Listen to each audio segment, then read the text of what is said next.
सोमवार का दिन शंकर भगवान को समर्पित होता है।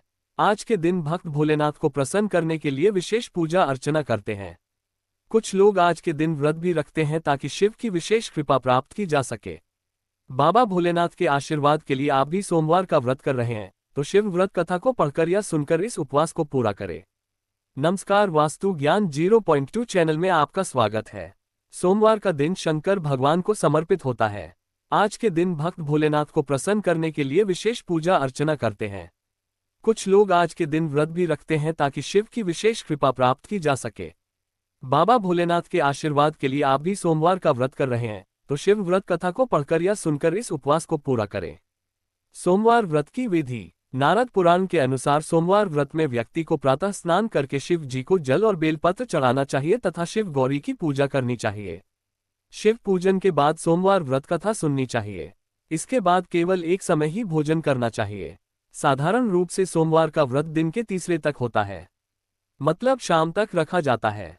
सोमवार व्रत 3 प्रकार का होता है: प्रति सोमवार व्रत, सौम्य प्रदोष व्रत और 16 सोमवार का व्रत। इन सभी व्रतों के लिए एक ही विधि होती है। सोमवार की व्रत कथा। एक समय की बात है, किसी नगर में एक साहूकार रहता था। उसके घर में धन की कोई कमी नहीं थी, लेकिन उसकी कोई संतान नहीं थी। इस कारण वह बहुत दुखी था।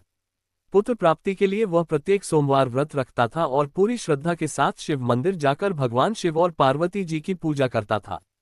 उसकी भक्ति देखकर एक दिन मां पार्वती प्रसन्न हो गईं और भगवान शिव से उस साहूकार की मनोकामना पूर्ण करने का आग्रह किया। पार्वती जी की इच्छा सुनकर भगवान शिव ने कहा कि हे पार्वती, इस संसार में हर प्राणी को उसके कर्मों का फल मिलता है और जिसके भाग्य में जो हो उसे भोगना ही पड़ता है। लेकिन पार्वती जी ने साहूकार की भक्ति का मान रखने के लिए उसकी मनोकामना पूर्ण करने की इच्छा जताई। माता पार्वती के आग्रह पर शिवजी ने साहूकार को पुत्र प्राप्ति का वरदान तो दिया, लेकिन साथ ही यह भी कहा कि उसके बालक की आयु केवल 12 वर्ष होगी। माता पार्वती और भगवान शिव की बातचीत को साहूकार सुन रहा था। उसे ना तो इस बात की खुशी थी और ना ही दुख। वह पहले की भांति शिवजी की पूजा करता रहा। कुछ समय के बाद साहूकार के घर एक पुत्र का जन्म हुआ।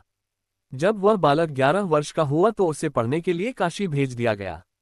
साहूकार ने पुत्र के मामा को बुलाकर उसे बहुत सारा धन दिया और कहा कि तुम इस बालक को काशी विद्या प्राप्ति के लिए ले जाओ और मार्ग में यज्ञ कराना। जहां भी यज्ञ कराओ वहां ब्राह्मणों को भोजन कराते और दक्षिणा देते हुए।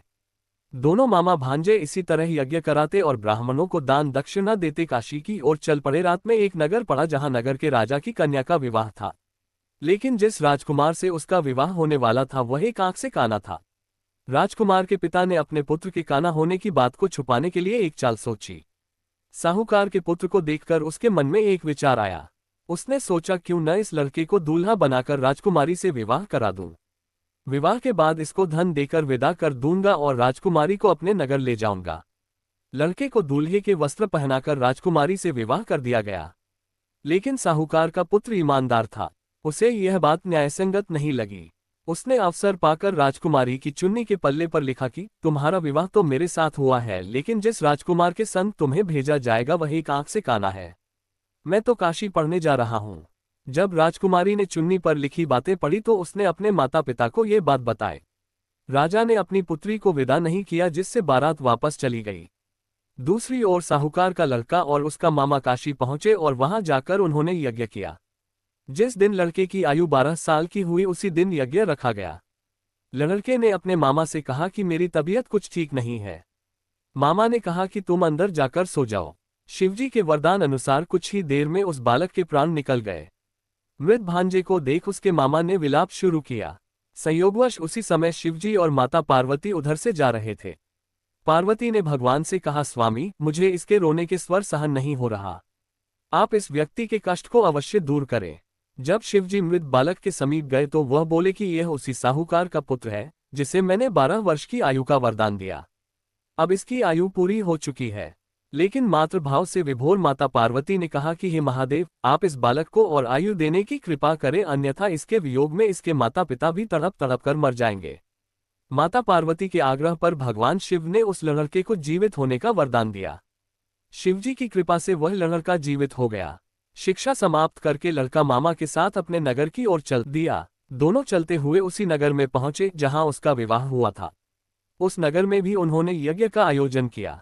उस लड़के के ससुर ने उसे पहचान लिया और महल में ले जाकर उसकी खातिरदारी की और अपनी पुत्री को विदा किया। इधर साहूकार और उसकी पत्नी भूखे प्यासे रहकर बेटे की प्रतीक्षा कर रहे थे। उन्होंने प्रण कर रखा था कि यदि उन्हें अपने बेटे की मृत्यु का समाचार मिला तो वह भी प्राण त्याग देंगे, परंतु अपने बेटे के जीवित होने का समाचार पाकर वह बेहद प्रसन्न हुए। उसी रात भगवान शिव ने व्यापारी के स्वप्न में आकर कहा, हे श्रेष्ठी, मैंने तेरे सोमवार के व्रत करने और व्रत कथा सुनने से प्रसन्न होकर तेरे पुत्र को लंबी आयु प्रदान की है।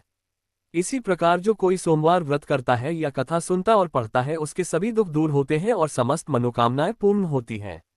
अगर आपको यह वीडियो अच्छी लगे तो इसे लाइक, शेयर और चैनल को सब्सक्राइब जरूर करें। धन्यवाद।